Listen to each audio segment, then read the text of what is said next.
Ya, dia mengatakan bahwa waktunya kurang untuk beliau menjelaskan semuanya. Ih, ya ngapain gitu?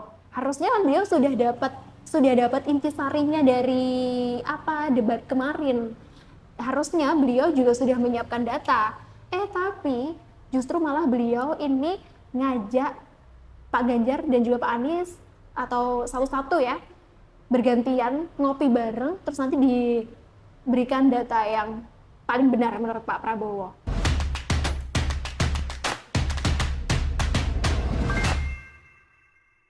Hai semuanya, bicara tentang debat Capres 2024 yang ketiga kemarin, kita bisa melihat bagaimana masing-masing paslon yang kalian dukung gitu. Kalau aku sih pastinya dukung Pak Ganjar dan juga Pak Mahfud, karena dari penampilan pertama aja nih, dari awal bagaimana beliau datang dengan mengenakan pakaian yang cukup keren, karena di debat pertama, kedua, dan ketiga ini tentunya sangat-sangat berbeda. Nggak hanya monoton gitu-gitu aja, nggak hanya monoton berjas, nggak hanya monoton pakai warna blue.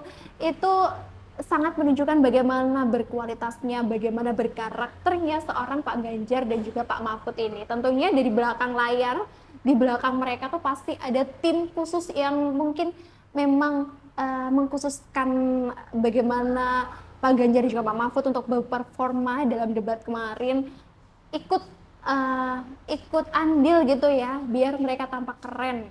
Nah, bicara tentang penampilan Pak Ganjar dan juga Pak Mahfud yang pakai bumber warna hijau, pakai kacamata hitam, itu kan sesuatu hal yang sangat memudahkan umur beliau ya. Tentunya keren banget. Karena pemimpin itu memang harus kreatif, harus kuat karakternya. Bagaimana karakter beliau, Pak Ganjar juga Pak Mahfud ini sangat-sangat sudah terlihat dari awal saja mereka mendeklarasikan diri untuk jadi capres dan juga cawapres 2024. Nah, kalau bicara tentang karakter, bagaimana kuatnya karakter Pak Ganjar ini, itu bisa kita lihat pada saat debat, apalagi pernyataan Pak Ganjar tentang korupsi, dan juga yang kemarin itu adalah tentang utang itu mematikan. Bagaimana kita seharusnya memang khawatir gitu kalau kita punya utang banyak gitu, utang negara banyak gitu ya. Tapi itu nilai poinnya, nilai positifnya dari Pak Ganjar, bagaimana dia memang tidak uh, tidak mengentengkan utang gitu. Karena memang di dewasa ini ya, kita sebagai anak muda tentunya juga sama utang tuh agak ini ya, agak riskan sekali. Banyak sekali pinjol, banyak sekali peleter yang itu juga akan mematikan kita. Banyak banget kasus-kasus anak muda yang terjerat hutang dan akhirnya uh, melakukan kejahatan-kejahatan atau bahkan merugikan dirinya sendiri. Itu contoh kecil sih sebenarnya yang bisa saya analogikan gitu.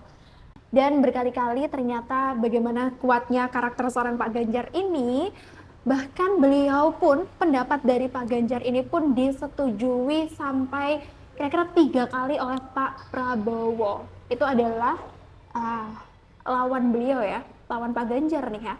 Tentunya ini adalah hal yang positif banget, karena bagaimana harusnya debat itu panas, harusnya debat itu penuh dengan persaingan, tapi justru malah ini Pak Prabowo ini menunjukkan kesetujuan beliau sependapat itu dengan Pak Ganjar. Atau jangan-jangan Pak Prabowo mau masuk ke tim sesnya Pak Ganjar nih. Nah, tidak hanya itu, ternyata Pak Ganjar ini juga lucu banget, karakternya kuat, dan akhirnya dia bisa jadi pendingin ya antara dua kubu yang dari awal pun udah panas gitu. Dari awal, Pak Anies dan juga Pak Prabowo ini memang sangat-sangat terlihat bagaimana saling sindir, apalagi dari kata-kata Pak Prabowo tentang omen-omen, tentang etika seperti itu yang dikeluarkan masing-masing orang, masing-masing pribadi nih ya. Tapi Pak Ganjar ini di tengah-tengah malah jadi pendingin. Bahkan beliau juga sempat mengatakan, kayaknya saya di tengah-tengah ini jadi pendingin di antara dua teman saya yang lagi panas. Oke, sip banget Pak Ganjar, memang karakternya kuat sekali.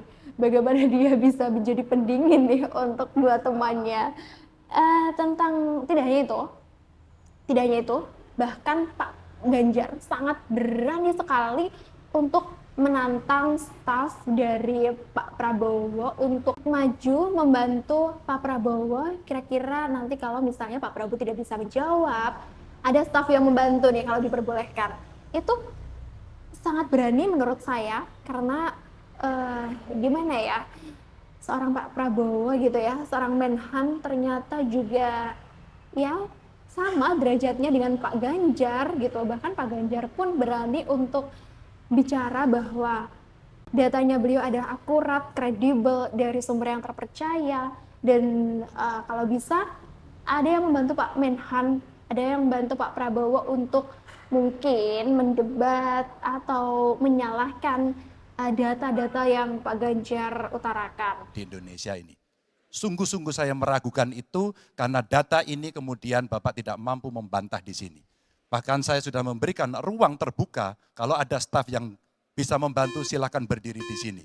Staf saya, oh Anda mau bilang angkanya silakan naik ke sini. Akan saya tunjukkan kalau Anda mau membantu. Terima kasih.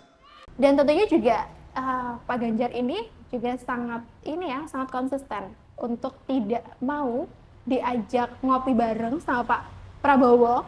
Karena memang sempat Pak Prabowo ini kan sudah diserang bolak-balik ya sama Pak Ganjar dan Pak Anies. Kalau bahwa data dari Pak Ganjar dan juga Pak Anies ini dikatakan tidak benar atau kurang benar atau memang tidak tepat gitu. Tapi Pak Prabowo lagi-lagi ya dia mengatakan bahwa waktunya kurang untuk beliau menjelaskan semuanya. Ya ngapain gitu. Harusnya kan beliau sudah dapat intisarinya dari debat kemarin. Harusnya beliau juga sudah menyiapkan data. Tapi justru malah beliau ini ngajak Pak Ganjar dan juga Pak Anies atau satu-satu ya bergantian ngopi bareng, terus nanti diberikan data yang paling benar menurut Pak Prabowo.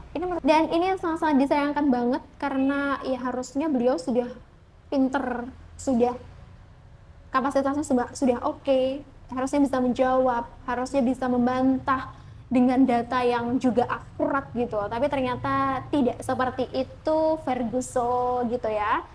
Dan ternyata malah justru yang dapat sentimen positif dari masyarakat setelah debat kemarin adalah Pak Ganjar.